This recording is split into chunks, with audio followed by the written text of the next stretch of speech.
Tu es en train de parler français et tout à coup tu remarques quelque chose d'étrange. Tu n'es plus tout à fait toi-même. Peut-être que tu te sens plus timide, plus hésitant, presque comme un enfant qui cherche ses mots. Ou alors, c'est l'inverse. Tu te sens plus direct, plus léger, plus libre que dans ta langue maternelle. Et tu te poses la question, mais pourquoi? Pourquoi est-ce que je ne me reconnais pas quand je parle français? Si tu as déjà ressenti ça, reste avec moi parce que ce phénomène, il est réel, il a un nom et surtout, il n'a rien d'anormal. Aujourd'hui, je vais t'expliquer pourquoi ça arrive, ce que la science en dit et comment transformer cette autre personne en vraie force. On a tous tendance à croire la même chose au début. Apprendre une langue, ce serait juste remplacer des mots. Tu prends bonjour et tu mets hello. Tu prends merci et tu mets thanks. Comme si on échangeait simplement une étiquette contre une autre. Mais une langue, ce n'est pas qu'une liste de mots. C'est une façon de penser. C'est une façon de se présenter aux autres, de plaisanter, de montrer qu'on est intelligent, drôle, sérieux, gentil. Dans ta langue maternelle, tu fais tout ça sans y penser. Tu as des dizaines d'années de pratique. Alors, quand tu changes de langue, ce n'est pas seulement le vocabulaire qui change. C'est tout le filtre à travers lequel tu te montres au monde. Et ce filtre en français, il est encore neuf.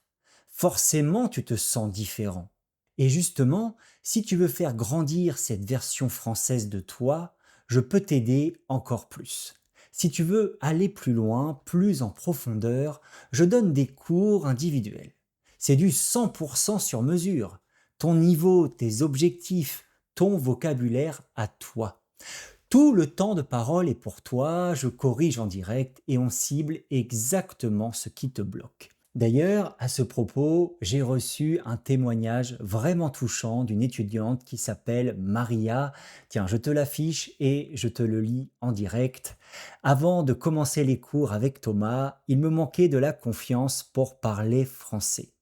Thomas m'a donné l'espace pour m'exprimer et pratiquer, et ces retours précis m'ont vraiment permis de progresser. Je recommande vivement ces cours à toute personne qui hésite à se lancer. Franchement, moi, ça me fait trop plaisir de recevoir ce genre de témoignages et ça pourrait être toi aussi. D'ailleurs, pour commencer, je t'offre 15 minutes en visio, gratuitement, juste pour faire connaissance et voir si on peut travailler ensemble. Je reçois beaucoup de demandes, donc je ne travaille qu'avec des étudiants motivés. Le lien est dans la description. N'hésite pas à venir faire 15 minutes avec moi. Revenons à l'épisode et pourquoi est-ce que tu deviens quelqu'un d'autre quand tu parles français? Eh bien, concrètement, il y a trois raisons principales. La première, c'est que tu n'as pas encore les mots pour être vraiment toi en français. Dans ta langue, tu as de la nuance. Tu peux être sarcastique, subtil, précis. En français, tu n'as pas encore tous ces outils. Donc, tu simplifies. Tu dis c'est bien. Résultat, tu as l'impression de devenir une version plus simple, plus basique de toi-même. Mais ce n'est pas toi qui rétrécis. C'est juste ta boîte à outils qui n'est pas encore complète. La deuxième raison, c'est la vulnérabilité. Quand tu parles français, tu fais des erreurs, tu as un accent, tu hésites et inconsciemment, ça te met en position de fragilité. Alors tu joues la sécurité, tu parles moins, tu prends moins de risques, tu t'effaces un peu, tu deviens plus prudent, plus discret. Ce n'est pas ta vraie personnalité, c'est un réflexe de protection. Et la troisième raison, c'est que le français porte sa propre culture, ses propres codes. La façon de dire bonjour, le niveau de politesse, le tutoiement et le vouvoiement. la manière de répondre à un compliment, tout ça est différent. Et sans même t'en rendre compte, tu adoptes une autre posture, une autre attitude pour t'adapter à ces codes. Tu enfiles en quelque sorte un autre costume social. Ce que la science en dit. Et voilà la bonne nouvelle, tu n'es pas en train de devenir fou. Ce que tu ressens, les chercheurs l'ont étudié. Il existe même un concept pour ça. On parle de moi linguistique. L'idée que chaque langue que tu parles est liée à une certaine identité, une certaine version de toi. Et beaucoup de personnes bilingues rapportent exactement la même chose que toi. Elles se sentent différentes selon la langue qu'elles utilisent. Plus chaleureuses dans une langue, plus directes dans une autre, plus émotives dans celle de leur enfance. Il y a une explication simple à ça. Ta langue maternelle, tu l'as apprise petit avec tes parents, tes émotions, tes premiers souvenirs. Elle est branchée directement sur ton cœur. Une langue apprise plus tard, comme le français, passe d'abord par la tête. Elle est un peu plus à distance. Et cette distance, justement, c'est elle qui te fait sentir autre. Donc, si tu te sens comme une personne différente, en français, ce n'est pas un bug, c'est même un signe que tu es en train de construire quelque chose de nouveau pour toi. Et si c'était une chance? Maintenant, je veux te faire changer de regard sur tout ça. Parce que cette autre personne, tu peux la voir comme un problème ou comme une opportunité incroyable. Tu sais, beaucoup de gens me disent une chose surprenante, ils se sentent plus libres en français. Parce que dans cette langue, ils n'ont pas de passé. Personne ne les connaît d'avant. Il n'y a pas le poids du regard de la famille, des amis d'enfance, de la personne qu'ils étaient. Le français, c'est une page blanche. Et sur une page blanche, tu peux écrire qui tu veux. Tu peux être un peu plus audacieux que dans ta langue, un peu plus drôle, un peu plus toi, version améliorée. Cette autre personne n'est pas forcée de te subir. Tu peux la choisir, la construire, la façonner. Apprendre le français, ce n'est donc pas seulement apprendre des mots. C'est l'occasion rare de te réinventer un peu.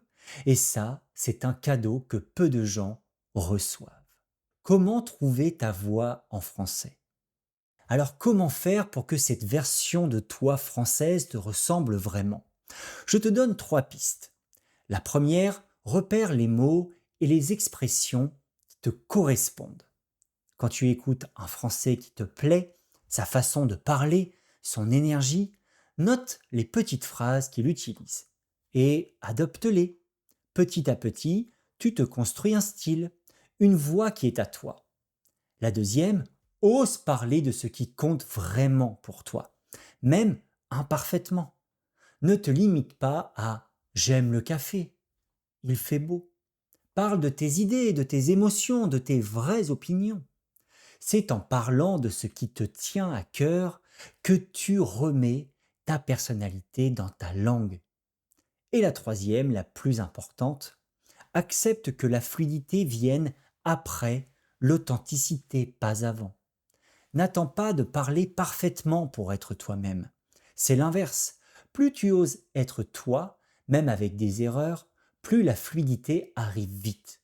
Parce que ton cerveau arrête de traduire et commence à vivre en français.